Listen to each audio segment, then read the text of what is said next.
Let it be known that the provincial government is serious about fighting illegal drugs and is doing and will continue to do what it has to take to eliminate this threat to the Boholano community.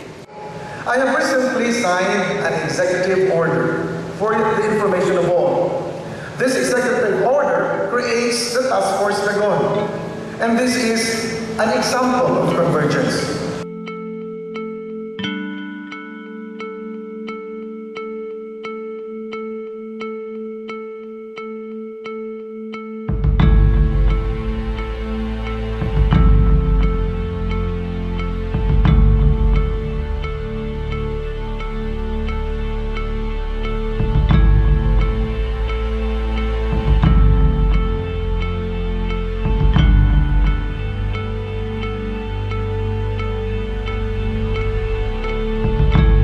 The creation of Joint Task Force DAGON was created through Executive Order No. 1, Series of 2016 as amended by Executive Order No. 2. Any motion for approval of the minutes? The task force serves as an effective community-based crime prevention and monitoring and coordinating mechanism in eliminating all forms of criminalities and illegal activities in Bohol through a strong collaboration and coordination among national, local government interagency members and private sector groups in the conduct of joint security.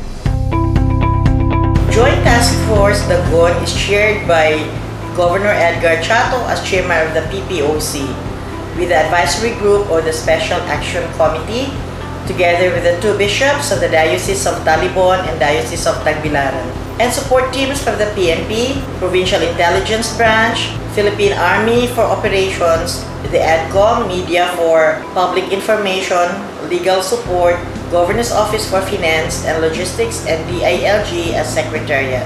In carrying out the mandate of the Joint Task Force, different task groups are also organized to cover the scope of operations coming from the different national law enforcement agencies, local government agencies, and stakeholders. Every task group also gives a report during PPOC meeting.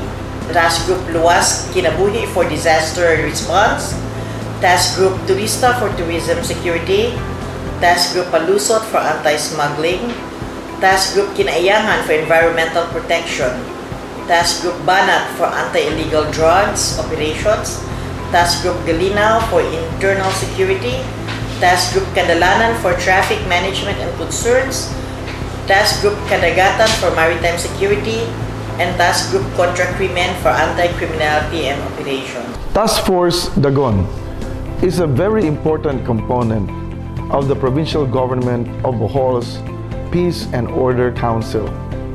Task Force DAGON is a strategy by which interagency coordination, public, private, and different groups combined can work together in order to contribute individual shares of their respective agencies and units to the collective responsibility of peacekeeping in the entire province. The creation of Task Force DAGON has been very effective considering that it addresses peace and order situation, which is actually the primordial function of the PNP. JTF DAGON is a very important tool kasi it operationalizes the policies and it not only implements but also regulates these policies. Kasi kung meron tayong maraming policy na wala namang nag-implement agency or only one agency is implementing such policy, it is not as effective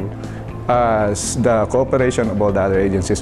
Sa parte ng Armed Forces of the Philippines ay sumusuporta kami sa lahat ng mga task groups na ito, lalong-lalo na doon sa Task Group Kalinaw. Ito ay in charge doon sa internal security ng province, ang pinamumunuan ng DILG. Dito rin natin makikita na sa province of Bohol, the DILG, which is supposed to be what is happening all over the country, is taking the lead against the counterinsurgency. Kasama natin dito ang PNP at ang Armed Forces at iba pang mga law enforcement agencies dito sa ating probinsya.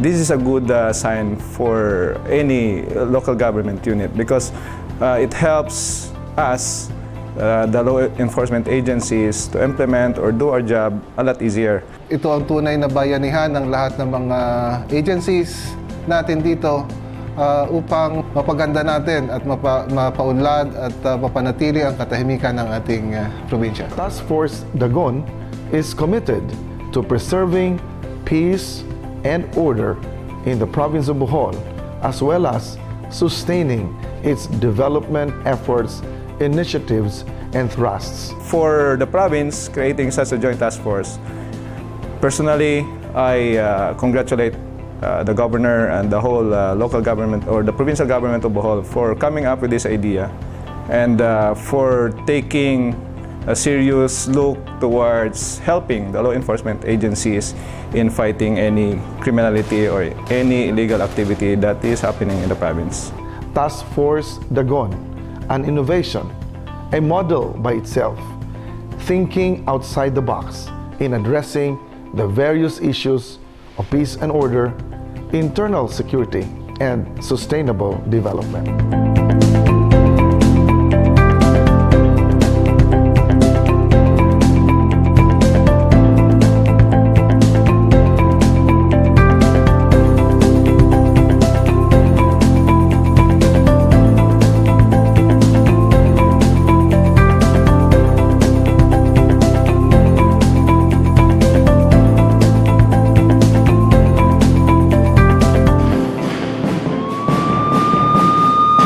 Nandun sa tagbilang ng nagpapatrol, Shara Zambrano. Sa pagitan ng gobyerno at Abu Sayyaf, barangay na po sa munisipalidad ng Inabanga. Patay na ang hinihinalang miyembro ng Abu Sayyaf na naaresto kahapon sa Bohol. We have successfully thwarted an attempt to destroy the peace and security of one of our provinces with the combined determination of your AFP and your PNP, as well as the full cooperation of our citizenry and our local government units in Bohol. May this be a fine example of bayanihan in the true sense of the word. Anyone can experience disasters, emergencies, or threats to our lives. This makes our lives tragic. But if we are not prepared for this, if we do not arm ourselves with knowledge, then these tragedies becomes opportunities. Here in Bohol, we meet these challenges with opportunities to work together. We call this bayanihan, the Boholano way.